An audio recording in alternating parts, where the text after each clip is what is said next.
जय मिथिला जय मैथिली। स्वागत है हमारे YouTube channel Sushma blog Bihar में। केहन छी अहाँ सब गोटा? आशा करे छी अहाँ सब गोटा ठीक है। तो एठाम हम देखियो आए छी द्वादशा नाना के और हम सब बैठल छी बरंडा पर बैठ के त गप मार रहल छी।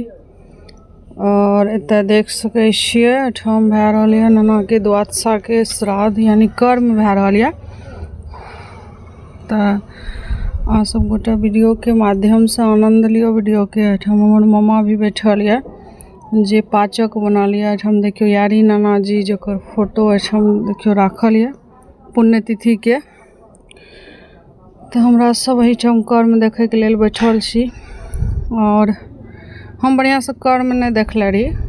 तो एहि बेर देखलहुँ जे केना कर्म होइ छै। कर्म जब भी होइ छै तो हर कुछ पूजा जना भी होइ छै कर्म के तो हर कुछ उल्टा हाथ से देल जाय छै, उल्टा हाथ से होइ छै। तो एठाम देखे छिए भोज शुरू भए गेल ये रात का द्वादशा के भोज। तो हम सब भोज खा रहल छी। एठाम देखियो मम्मी मौसी सब बैठल ये आगा में और हम कने पीछा में बैठल छी।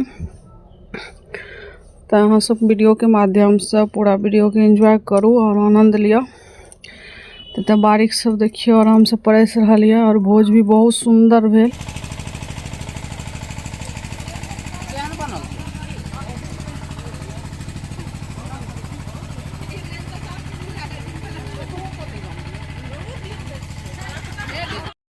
एठाम देखियो हमर बचपन के दोस्त सब या और इहो सब भोज खा रहल है। तो ओकरे हम वीडियो बना रहल छी। ती सब हंस रहल है और वीडियो के अहाँ सबके केहन लागल तो ब्लॉग के ज़्यादा से ज़्यादा शेयर करब और सब्सक्राइब करू। अहाँ सब गोटा के बहुत बहुत धन्यवाद।